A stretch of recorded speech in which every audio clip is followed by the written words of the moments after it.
Ассаламу алейкум рахматуллахи ва баракату. Хадистерде келет, егерде Аллах Таала бір адамды жақсы көретін болса, Жабирил алейхиссаламға жар салушы айтады дейді. Аллах Таала осындай адамды жақсы көрді, сен де жақсы көруің керексің дейді.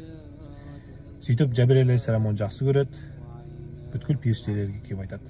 Аллах Таала осындай адамды жақсы көрді, сендер де жақсы көру керексіңдер дейді. Барлық періштелер сол адамды жақсы көре бастайды. Сөйтіп барлық періштелер келіп жерге түседі дейді. Жерге мақлұқаттардың барлығын айтады дейді. Аллах Таала осындай адамды жақсы көрді деп айтады дейді. Сонда бүткіл мақлұқаттар оны жақсы көре бастайды дейді. Жүректеріне қабул кіреді дейді. Хадисте қабул деп айтылады. Қабул дегеніміз не? Жүрегі оны қабылдайды деген сөз.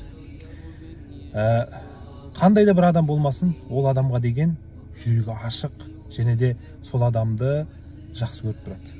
Қабул дегеніміз сондай. Сол үшін де Алланың сүйікті құлы болайық.